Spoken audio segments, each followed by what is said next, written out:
Hello friends, नमस्कार सभी के लिए। मैं मोहित कुमार आप सभी का यूनिक एकेडमी पर बहुत-बहुत स्वागत करता हूं, अभिनंदन करता हूं और उम्मीद करता हूं कि आप सभी स्वस्थ होंगे, अच्छे होंगे।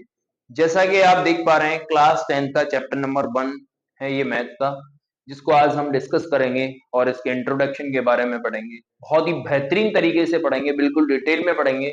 जिन बच्चों ने क्लास 9th में नहीं पढ़ा हो, जिन बच्चों ने क्लास 8th में नहीं पढ़ा हो, उन बच्चों को भी समझ में आएगा, ऐसा हमारा वादा है आपसे। तो आप ये ना सोचें कि हमने क्लास 9th में नहीं पढ़ पाए हैं किसी कारणवश और अब क्लास 10th में हमने शुरू किया पढ़ना, तो उनको भी एकदम प्रॉपर समझ में आएगा। ये बिगिनर्स के लिए ही है, आप ये एकदम ये समझ लीजिए।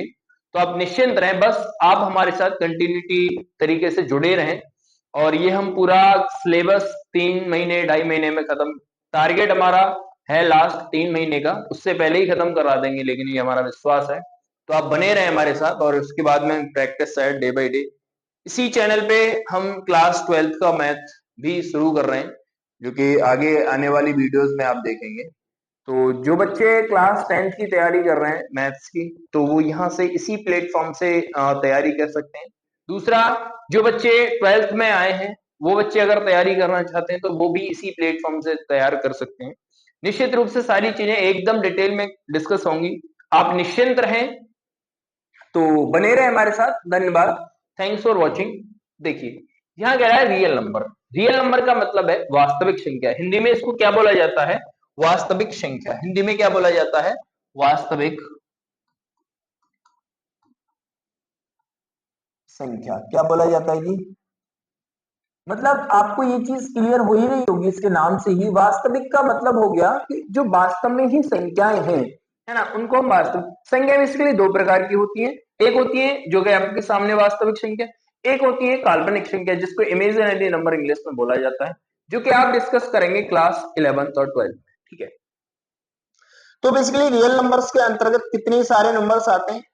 काल्पनिक संख्याओं को, इमेजिनरी नंबर को छोड़कर सारे ही नंबर रियल हैं। पहले तो ये आप ये चीज डिस्कस करेंगे।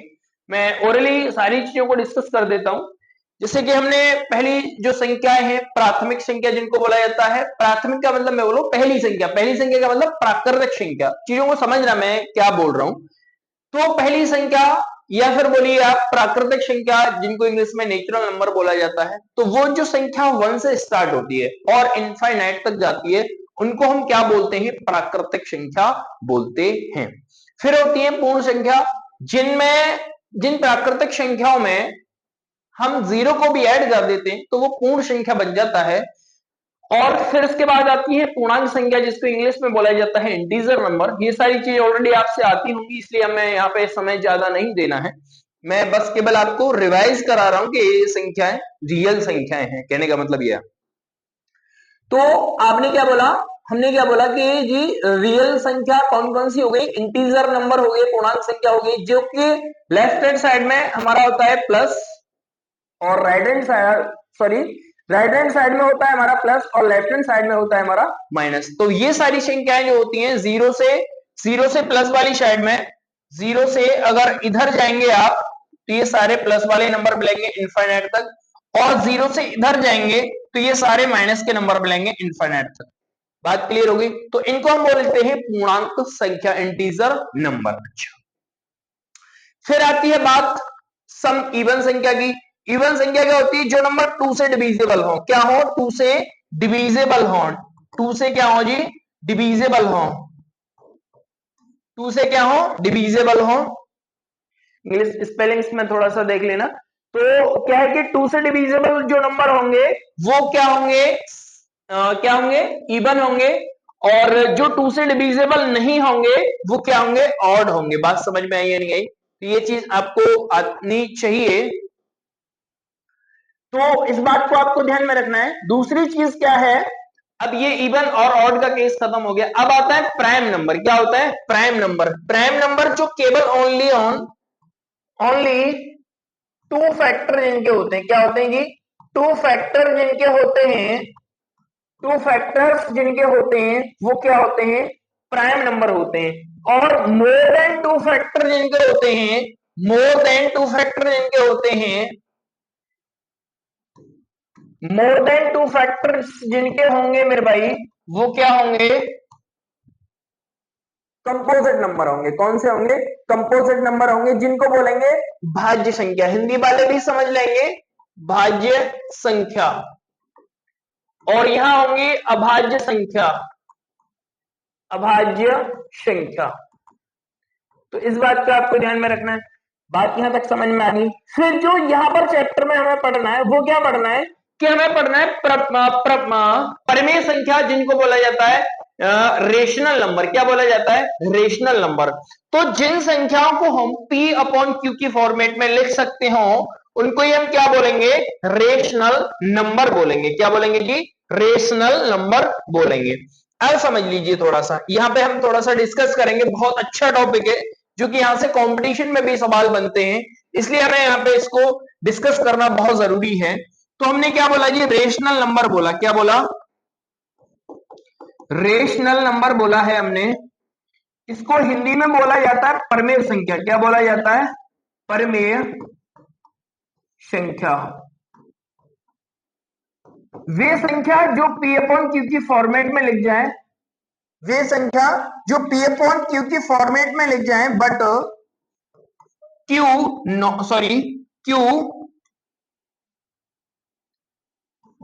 Not is equal to zero. ये केस क्या है कि but Q not is equal to zero. अगर Q के बराबर आपने जीरो को रख दिया, बहुत ही ध्यान से समझ लेंगे इस बात को। जब मैं किसी भी नंबर में किसी n नंबर में अगर जीरो से डिवाइड करता हूं तो वहां इनफाइनाइट आता है, मतलब नॉट डिफाइंड आता है। क्या आता है, नॉट डिफाइंड आता है। जब नॉट डिफाइंड हो गया कोई चीज तो वो कैसे रेशनल हो सकती है, कैसे। परिमेय का मतलब हो गया एक फिक्स माप है। परिमेय का मतलब क्या हो गया, एक फिक्स माप है। अब जब वो रेशनल है इसका मतलब वो इनफाइनाइट नॉट डिफाइंड या फिर इनफाइनाइट कैसे हो सकता है, ठीक है। अगर आप p के बराबर जीरो लिख सकते हैं, p के बराबर जीरो क्यों लिख सकते हैं कि जब किसी नंबर से मैं जीरो में डिवाइड करता हूं तो वो नंबर क्या आता है, हमेशा जीरो आता है। जीरो तो मतलब जीरो, उसको मैं पढ़ भी सकता हूं, लिख भी सकता हूं। जब नॉट डिफाइंड है तो ना तो लिख सकता हूं ना पढ़ सकता हूं। तो ये बातें आपको समझ में आ गई होंगी मेरी, हाँ या ना। तो जो नंबर, अब देख लीजिए यहां पे चीजें क्लियर हो गई होंगी। अब आपने क्लास 10 या क्लास 9th में ये चीज पढ़ी होगी कि जी, क्लास 9th में भी ये चीज आपने पढ़ी होगी। क्लास 9th में क्या पढ़ा है आपने कि जी जो नंबर 0.3333 ऐसे करके नंबर दे दिया इनफाइनाइट तक, तो मैं इसको एक बार के फॉर्मेट में क्लोज कर सकता हूं। जो भी नंबर बार की फॉर्मेट में होता है हमेशा ध्यान रखेंगे वो हमेशा परिमेय संख्या होती है। इस बात का हमेशा ध्यान रखें।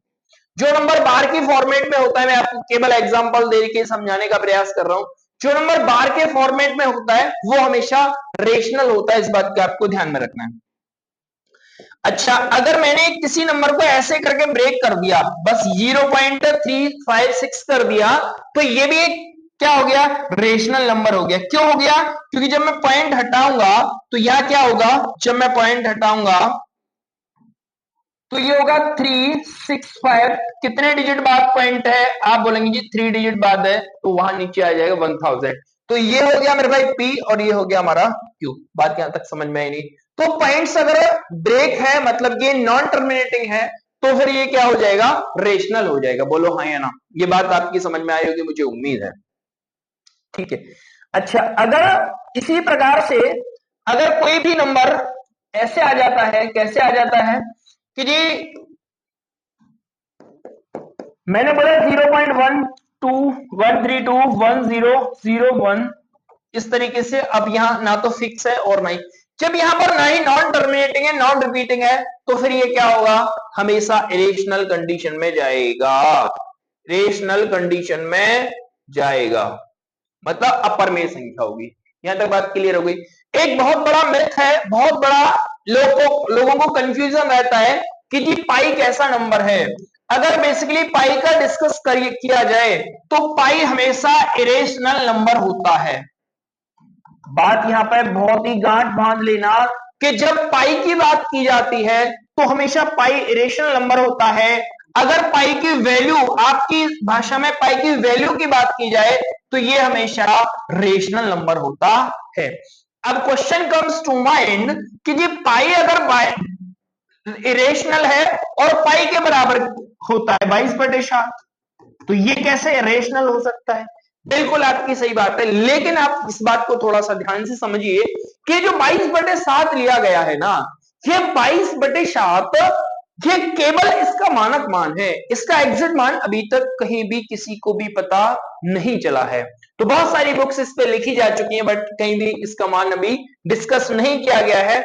इसीलिए आप इस बात को समझ लें कि 22/7 अगर पूछा जाता है तो रेशनल बोलेंगे, अगर पाई पूछा जाता है तो इरेशनल बोलेंगे। आज के बाद कोई डाउट रहेगा? बोलो हाँ या ना। ठीक है, तो ये बात आपकी समझ में आ गई होगी मुझे उम्मीद है। अच्छा, अब बोलेंगे यार ये सारे नंबर, अब ये सारी चीजें क्लियर हो गई। अब मैं बोलता हूं कि जी मैंने कोई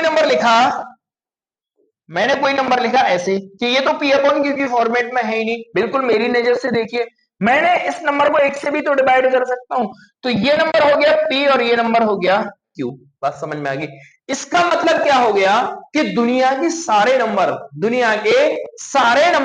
रेशनल हैं, इरेशनल नंबर को छोड़कर। बात समझ में आई नहीं? अब मास्टर ने क्या बोल दिया कि सारे नंबर रेशनल है और इरेशनल फिर कौन से होंगे? बिल्कुल एकदम सही बात है। तो इस डाउट को क्लियर करने के लिए बहुत ही ध्यान से इस बात को थोड़ा सा समझने का प्रयास करेंगे। अगर मैंने आपसे बोला जो भी नंबर कंप्लीट इसके रूट ना लेते हो वो हमेशा रेशनल की फॉर्मेट में होते हैं। जो कंप्लीट इसके रूट ना हो वो हमेशा क्या होंगे? इरेशनल की फॉर्मेट में होंगे। इरेशनल मतलब अपरमेय, इरेशनल मतलब अपरमेय, अपरमेय। अब अपर में अब ये कैसे हो गया भाई? आप तो ये बोलेंगे ना कि भाई √2/1 भी तो कर सकता हूं, लेकिन नहीं।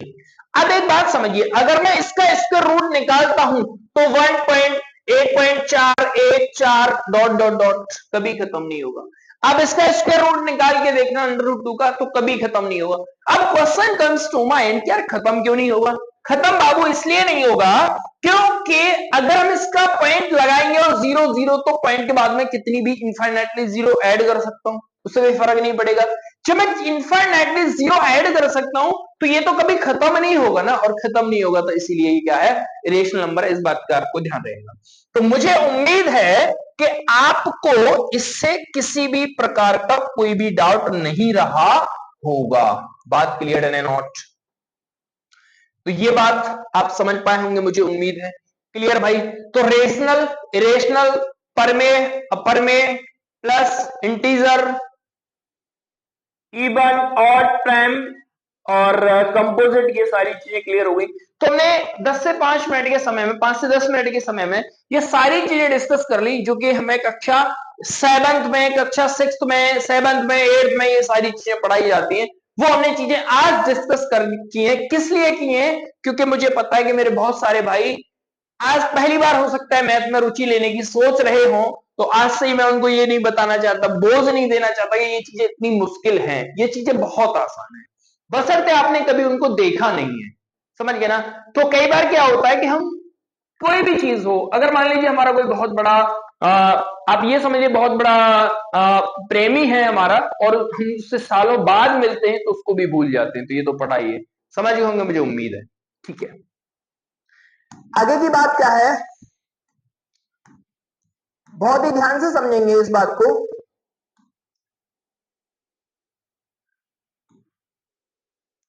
आगे की बात क्या है? आगे क्या कहना चाहता है?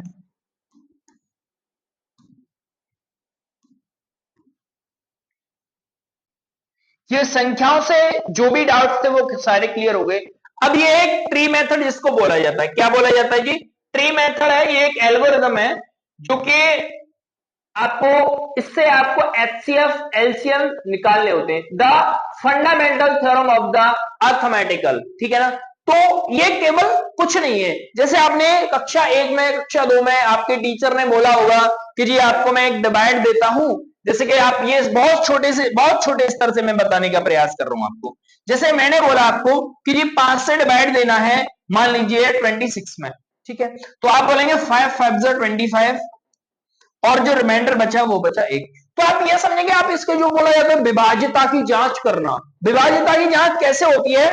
तो जो परसेंट आया है उसका मल्टीप्लाई डिवाइजर से करेंगे और डिविडेंड, फिर मल्टीप्लाई करने के बाद रिमाइंडर ऐड करेंगे तो डिविडेंड आ जाएगा। तो फिर क्या मतलब है कि 5 का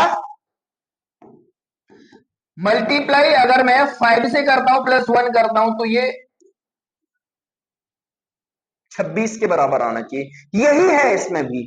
तो आपको बहुत ज्यादा टेंशन में नहीं लेंगे या कहां जा रहे हैं, बस ये करना है आपको। ये बात आपकी समझ में आ गई नहीं आ गई? तो बहुत अच्छी बातें हैं ये, तो इनको हम थोड़ा सा अच्छे स्तर से डिस्कस करेंगे, बस फर्क इतना है। बात क्लियर हो गई मेरी? हाँ या ना? तो घबराए ना, बने रहे, बस चीजें बहुत आसान है, बस मैं आपको ये भरोसा दिलाना चाहता हूं। फैक्टर भी जैसे कि मैंने आपको बोल दिया कि मान लीजिए आपको मैंने कोई नंबर दे दिया, मतलब 82 नंबर दे दिया, इसके मेरे को फैक्टर करने, तो कक्षा 2 में कक्षा 3 में हमारे सर ने पढ़ाया था हमें कि जी इसको ऐसे फैक्टराइज किया जाता है। सबसे पहले 2 से डिवाइड किया जाता है, 2 से डिवाइड करने के बाद 41 आएगा। अब 41 है क्या जी? प्राइम नंबर है, प्राइम नंबर है तो इसमें किसी का डिवाइड नहीं जाएगा, तो बात खत्म हो गई, तो इसके फैक्टर हो गए। तो इसको मैं लिख सकता हूँ 82 को लिख सकता हूँ 2 इंटू 41, चाहे तो आप 1 भी ऐड कर सकते हैं, यहाँ इधर भी कर सकते हैं। बात यहां तक समझ में आ गई मेरी, मुझे उम्मीद है। क्लियर है नॉट? ठीक है, तो इस तरीके से इनमें भी काम यही करना है हमें। तो जब क्वेश्चन आएंगे तो क्वेश्चन के हिसाब से करेंगे। बस मैं आपको ये बताना चाह रहा हूं कि इस चैप्टर में ये चीजें डिस्कस होने वाली हैं। ठीक है, आगे की बात क्या है?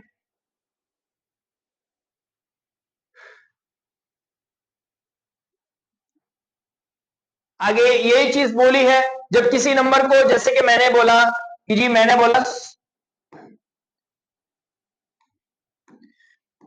जी 16 है। अब 16 को फैक्टराइज करना है 2 से 8 टाइम, 2 से ही फिर 2 4 टाइम, 2 से 2 टाइम, 2 से 1 टाइम। तो आप देखेंगे 2 को कितने बार लिखा गया है? 2 इंटू 2 इंटू 2 4 टाइम्स लिखा गया है, तो 2 की पावर 4 लिख देंगे। यही चीजें यहाँ पे डिस्कस की गई हैं, तो ये भी चीजें आपकी समझ में आ गई होंगी। तो आगे बढ़ जाते हैं।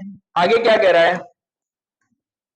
हर एक चैप्टर के हर एक पेज के बारे में हम डिस्कस करेंगे, बशर्ते आपको बस बने रहना है। बात समझ में आई? ये कह रहा है given the composite number x be the factorise to, ये बिल्कुल जो अभी हमने क्लियर की चीजें, जैसे ये नंबर दिया हुआ है 32760, तो उसको ऐसे फैक्टराइज किया गया है इसमें, ठीक है ना। अब इसको फैक्टराइज किया गया है, 2 को कितने टाइम्स लिखा गया है? 3 टाइम्स लिखा है, तो 2 की पावर 3 लिख दिया। ठीक है, इसको और मैं जूम कर सकता हूं, तो आप यहाँ पे और अच्छे से देख पा रहे होंगे। अब फिर 3 को कितने टाइम्स लिखा गया है? आप कहेंगे जी 3 को 2 टाइम लिखा गया है, तो 3 की पावर 2, 5 को 1 टाइम तो 1, 7 को 1 टाइम तो 1, 13 को 1 टाइम तो 1। बात समझ में आ गई? इसलिए इसको हम बोलते हैं प्राइम फैक्टराइजेशन मेथड। क्या बोलते हैं इसको? Prime factorisation method. Example, consider the number. अब देखो यहां से चीजें शुरू हो जाती हैं। कंसीडर द नंबर, क्या लिखा हुआ है? कंसीडर द नंबर 4 की power n, where n is the natural number, check whether there are any value of n for which 4 की power n ends with the digits 0। इसका हिंदी में समझ लीजिए पहले कि n एक प्राकृतिक संख्या है और 4 की पावर है n। अब n को हम क्या वैल्यू पुट करें ताकि वो 0 पर एंड हो जाए, उसका जो यूनिट प्लेस है वो 0 पर एंड हो जाए। ऐसा कभी नहीं हो सकता है। बस समझना क्या है, इसको सॉल्व कैसे करना है, क्योंकि इसमें बोल भी रहा है इफ द नंबर 4 n की पावर 0, सॉरी 4 की power n for anywhere to end with the digit 0, then it would be divisible by 5। इसका मतलब समझिए आप इसको कि जब 0 कब मिलता है, पहले आप ये समझो थोड़ा सा, 0 कब मिलेगा? 0 मेरे को मिलेगा, 0 हमेशा मिलेगा जब मैं किसी इवन नंबर का मल्टीप्लाई 5 से करूंगा तो यूनिट प्लेस पे 0 मिलेगा। बात समझ में आई? यूनिट प्लेस पे क्या मिलेगा? 0 मिलेगा। तो जैसे मैंने लिखा 5 इंटू 2 लिखा तो क्या आ गया? 10 आ गया, तो यूनिट प्लेस पे 0। 5 इंटू 4 लिखा तो 20 हो गया, तो यूनिट प्लेस पे 0। 5 इंटू 6 लिखा तो 30 हो गया, यूनिट प्लेस पे 0। 5 इंटू 8 लिखा तो 40 यूनिट प्लेस पे 0। तो ये चीज आपको बिल्कुल एकदम क्लियर हो गई होंगी कि यूनिट प्लेस पर 0 तभी हो सकता है जब किसी इवन नंबर का मल्टीप्लाई मैंने 5 से किया होगा। बोलो डन या नॉट। अब जब ये बात यहां तक समझ में आ गई तो अब ये क्वेश्चन क्या कह रहा है कि 2 की पावर 4 की पावर है n। अगर मैं यहां से चीजों को थोड़ा सा देखेंगे, अगर मैं 4 की पावर n लिखता हूं और n एक नेचुरल नंबर है, इसका मतलब n बराबर 0 लिखूंगा मैं, n बराबर 1 लिखूंगा। अगर मैंने n बराबर 1 लिखा होगा तो मैं डिस्कस कर रहा हूं, बाकी सवाल कैसे होगा वो मैं बता दूंगा, आपको प्रैक्टिकली समझाने का प्रयास कर रहा हूं। तो यहां हो गया 4। अगर मैंने n बराबर 2 लिखा होगा तो 4 की पावर n, 4 की पावर 2 16। अगर n बराबर 3 लिखा होगा तो 4 की पावर 3 कितना हो गया 64। n की पावर अगर 4 लिखा तो n की पावर 4, 4 की पावर 4 तो 256 हो गया, ये 256 हो गया। अब देखिए बहुत ही ध्यान से, अगर मैंने n की पावर n बराबर 5 लिखा तो 4 की पावर n, 4 की पावर 5 तो ये होगा 1024। बात यहां पे आपको समझनी है। जब मैंने 1 लिखा था तो यूनिट प्लेस पर कितना आया 4 आया। जब मैंने जैसे ही 5 लिखा तो यूनिट प्लेस क्या हो गया चेंज होने लग गया। बात समझ में आ रही है नहीं आ रही। अब क्या होगा कि आगे जब मैं लिखूंगा तो कभी 6 आएगा, जैसे यहां पे आया था 6 आया, फिर यहां पे 4 आ गया, फिर 6 आ गया, फिर 4 आ गया, तो 4 6 4 6 4 6 ही बन पा रहे हैं। लेकिन कहीं भी हमें दिखाई नहीं दे रहा है कि यहाँ पे कभी, अब सोचिए कि 4 के फैक्टर में मतलब 4 के पहाड़े में कभी 0 मतलब 5 आएगा। कभी इवन के पहाड़ अगर आप लेते हो किसी भी इवन टेबल नंबर का तो कभी और नंबर या फिर 5 आएगा, कभी नहीं आएगा। बात यहां पर समझ में आ गई नहीं आ गई।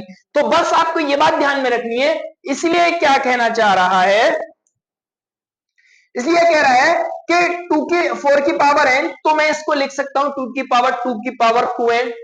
सो the only prime is the factorisation of n की पावर 4। क्या बोला इसने, n की पावर 4, सॉरी 4 की power n is to show the uniqueness of the fundamental theorem of the arithmetic guarantees that there are number other prime number factorization of 4 की power n, so there is no natural number n for which 4 की power n ends with the 0। इसका मतलब है कि n की power n का number कोई भी नेचुरल नंबर रखने पर कभी भी 0 नहीं बनेगा। क्यों नहीं बनेगा, क्योंकि in which not the inbuilt of multiple of 5। बात समझ में आ गई नहीं आ गई। तो ये बात आपको ध्यान में रखनी है। तो ये क्वेश्चन कंप्लीट हो गया मेरे हिसाब से, क्लियर एंड नॉट। तो ये बात आप यहां पर लिखने के बाद ये सारी थ्योरी को आप समझ लेंगे और लिखेंगे। बात क्लियर एंड नॉट, ठीक है। अगला एग्जांपल है हमारा,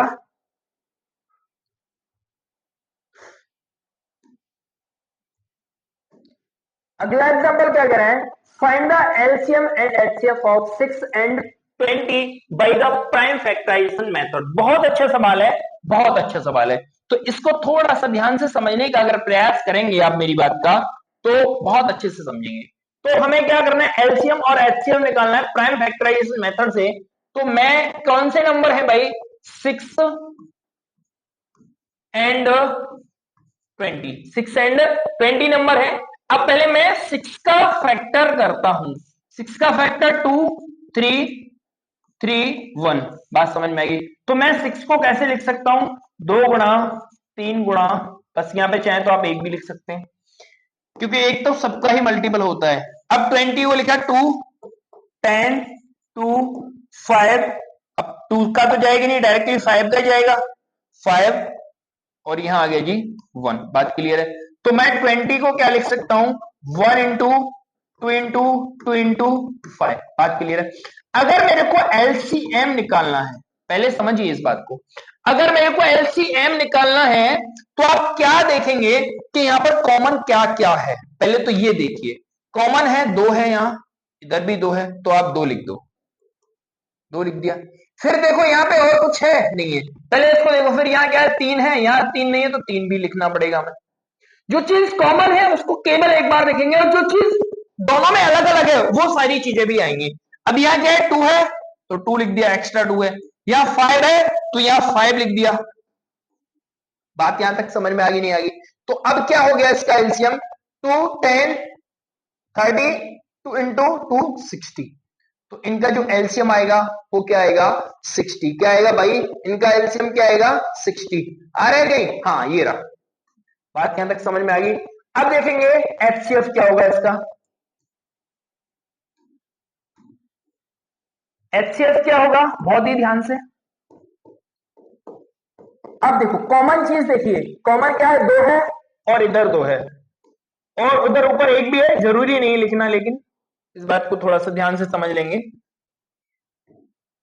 क्या लिखेंगे केवल 2। अब और भी कुछ कॉमन है, हाईएस्ट कॉमन फैक्टर, सबसे बड़ा गुणनफल। क्या बोला, सबसे बड़ा, मतलब सबसे बड़ा फैक्टर दोनों में मिलने वाला। समझ में आई? तो यहाँ क्या है 2 है और यहाँ भी 2 है, और कुछ नंबर मिल रहा है नहीं मिल रहा है, तो इसका क्या हो गया जी, यही इसका एचसीएफ हो जाता है। बोलो बात समझ में आई है नहीं है? बोलो बात समझ में आई है नहीं है? ये बहुत तगड़ा मेथड है, बहुत तगड़ा मेथड है। आप इस बात को समझ पाए होंगे मुझे उम्मीद है। डन या नॉट? ठीक है, आगे की बात हम कल डिस्कस करेंगे। हमने इस चैप्टर को बहुत अच्छे तरीके से समझाने का प्रयास किया है और आगे करेंगे भी, तो बने रहे हमारे साथ, जुड़े रहें। Thank you, thanks for watching, meet you again, धन्यवाद।